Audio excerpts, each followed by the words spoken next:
In this video, I'm going to explain to you guys the dark truths behind sports betting. Listen guys, these are the secrets that the tout services, the professional sports bettors, they don't want the general public to know, because you might not bet on sports if you do know that. But we are going to give you 100% full disclosure of exactly the hidden truths behind sports betting.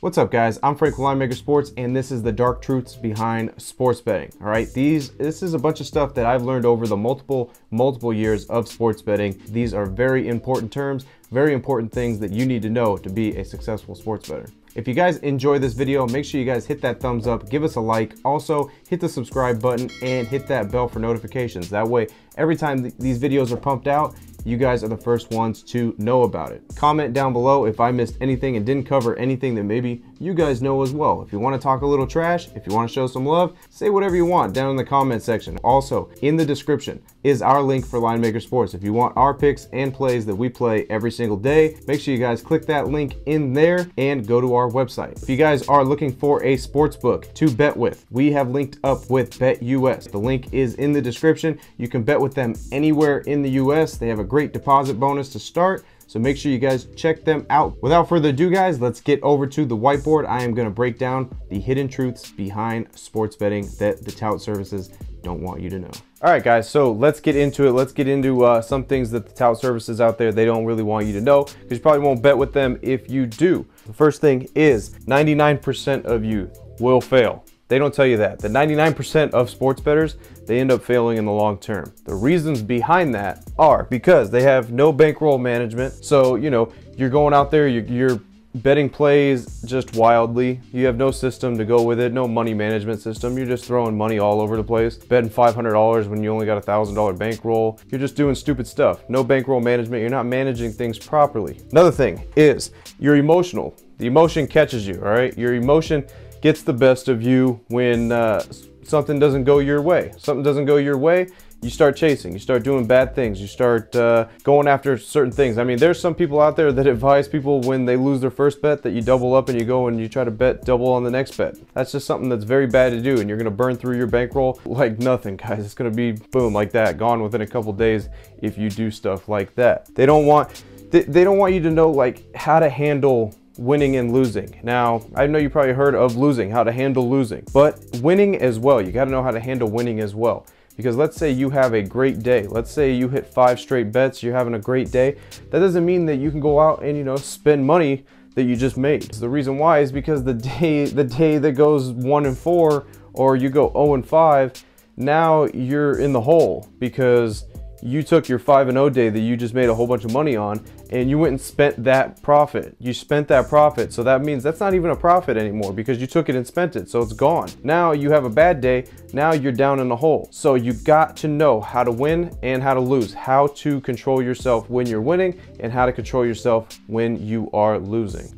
Sports betting, guys, is a very long process, all right? A lot of people out there, a lot of services, a lot of professional sports bettors, they don't really tell you that it is a very long process. It's not something that, you know, in 1 week, in 1 month, you are gonna create a humongous bankroll, you're gonna get absolutely rich. That doesn't happen. So anybody that's out there claiming a get-rich-quick scheme on sports betting, they're 100% a fraud, because that is just not the way that it works. What sports betting is a very long process. You probably heard the cliche that it's, you know, it's not a sprint, it's a marathon. A lot of people say that all the time. That's a big cliche for sports betting, but they're 100% right, because it's a long process. It takes a long time to build your bankroll up. It is a very emotional roller coaster, all right? It is emotional as hell, believe me.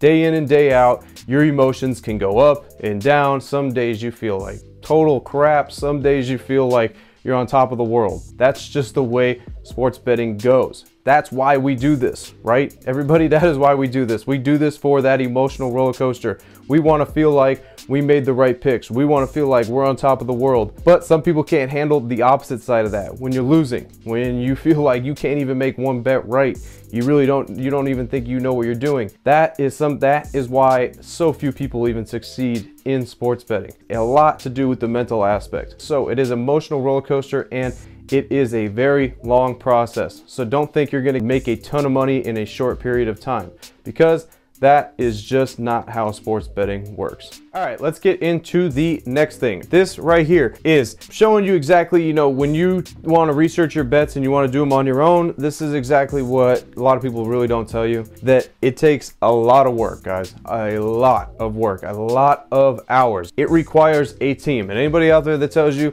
they don't got a team together, they do it all themselves, completely lying, okay? Because you cannot do this all by yourself. Reason why? There's so many games on a daily basis. It is very hard to sit there and spend 10 hours of your day going through all these games to be able to figure out little edges in certain games. And even if those edges are worth betting or if they're not, that is why you should have a team do that for you. That's just plain and simple. If you're going out there, you don't want to spend 10 to 15 hours a day sitting there researching plays, and the night before researching next day's plays, doing stuff, all that type of stuff, then you're just not going to make it in the sports betting world, okay? Now, I do want to explain to you guys, you could do all that hard work. You could handicap a game for 5 hours and spend your time on one game for 5 hours. Think that you just got it all down. Every single detail of that game, everything. You got it down to a T, and you still end up losing. That is just how sports betting works. Sometimes the inevitable happens. Sometimes you just lose on a game that you've spent so much time on, so much hard work on. Sometimes the result is still not what you expect it to be, and you end up losing. All right, on to the next thing. Now, the next thing is some weeks in sports betting, you're not gonna make money. It's just plain and simple. They won't tell you that, all right? Some weeks you will not make anything. Some weeks you'll be even. Some weeks you will lose money.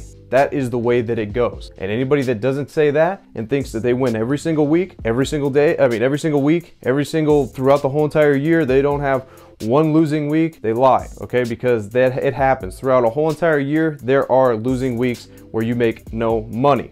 Now, here's a little funny thing I'm gonna tell you here is there's some weeks where you make too much money. You're probably thinking, what do you mean? You can never make too much money, right? Yes, you can. The reason why behind making too much money in a week means you are gonna take that money, you're gonna go out and you're gonna blow it. And you're gonna buy stupid stuff and you're gonna do stupid things with it. Why? Because you made a ton of money in a week. And you're gonna think that that is gonna happen every single week, and it doesn't, okay?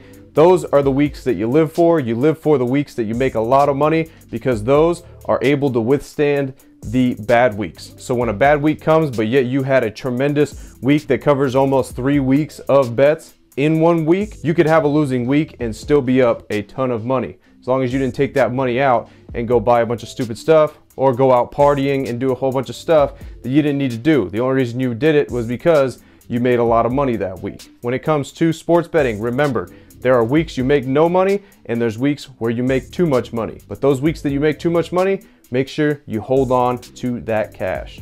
All right, guys, moving right along. Now, this is something definitely that you probably have never seen in the history of anything with sports betting, and people have professional handicappers out there that post stuff all the time. Here's what it is, all right, guys? Never jump on a service that is on a hot streak. If you see anybody, you notice that they always post stuff that says, oh, okay, I had a 7-0 day today. Oh, if I went 10-0, I'm on a hot streak of 17-1. I've hit my last 15 NBA plays. Listen, this is basically a mental thing, all right? You should not be jumping on that because you're gonna probably catch the bad end of that. Let's say a guy goes 7-0 and you didn't play those plays. He goes 7-0, what do you think? The next day he's gonna go 7-0 again? No, he's probably not. He's probably gonna end up having a bad day. You should never really jump on a service that is just on a crazy roll or whatever, because you're probably gonna catch the bad end. You're gonna catch the tail end of it. You're probably gonna end up losing. Honestly, I'd rather have people join after an 0-5 day rather than a 5-0 day, because if you go 0-5, the next day, odds are you're probably not going to go 0-5 again. This is very important. You got to, when people promote their win streaks and everything like that, you should shy away from that probably, because you could catch the bad end of it. You catch the tail end. If you weren't on it on that run that they were on, you're gonna probably end up losing because it evens out. Nobody's gonna go 100-0. Nobody's gonna go 110. Nobody's gonna do anything like that, all right? It's gonna even out in the end to get around professional sports betting within 55 to 60%. So you always gotta think about that number. If a guy is 17-0 this month, he's still gonna end up evening out at 55 or 60% throughout the whole entire month. So odds are you're probably going to catch that bad roll where he loses like 5 or 6 in a row. When it comes to that, always make sure You don't jump on somebody's hot streak. Instead, switch it around and jump on somebody's losing streak, because you know they can't lose forever, all right? Just like they can't win forever. But why would you jump on something and then end up losing? Instead, jump on a losing streak and you probably catch a tail end when they start winning again. All right, the next thing is going to be about these sports books. Now, this is something when just so happens you're making a lot of money, you got a tremendous bankroll, you're spending a lot of cash, you're making a lot of money through these sports books. The sports books will blackball you, okay? They will ban you. Some online sports books will. If you are making too much money with them, they will hit you with limits. This is something that the sports books, they don't tell you that when you're first putting your bets in, all right? But once you start making money with them, they end up limiting you. Now, if that does happen, if you do get limited, the thing that you have to do, you have to spread your money around multiple sports books. That's why you should always have multiple sports books to choose from, not just for the purpose of that, but for other purposes as well, like the lines and everything that we've discussed in other videos. If you are a high roller making big money, putting a lot of money on games, and the sports books do end up limiting you, you have to spread your money around, all right? So that is key to being successful in sports betting. Once you get to that level, make sure you have that money spread out. So that way it's not in one spot and they are limiting the money that you can make. So hopefully you guys enjoyed that video, and if you did, make sure you give us a thumbs up, hit the like button, hit the subscribe button as well, hit that bell for notifications so that way you guys are notified every time a educational video that we make is put out. But let me know in the comment section if you guys enjoyed this video as well, and in the description make sure you guys check out our website at linemakersports.com, and if you want our picks and plays, they are in there. Once again, if you need a sports book, guys, anywhere in the US, doesn't matter if it's legal in your state or not, click the link in the description for BetUS. You can use them. They are a solid sports book with great deposit bonuses. One thing I would like to mention, guys, is if you guys are interested in our podcast with me and Christian, okay, he is one of the highlight performers in the NBA for halftime shows. Our podcast, Unsportsmanlike Conduct, we're gonna put it down below. Make sure you guys go in there and subscribe, all right? We put a lot of good info in there for games. Also, that is where all the free picks are gonna start being put as well. We're gonna be putting free plays in there. So make sure you guys subscribe to that channel, Unsportsmanlike Conduct. As always, I'm Frank with Linemaker Sports. I'll see you guys in the next video. Till then, I'm out.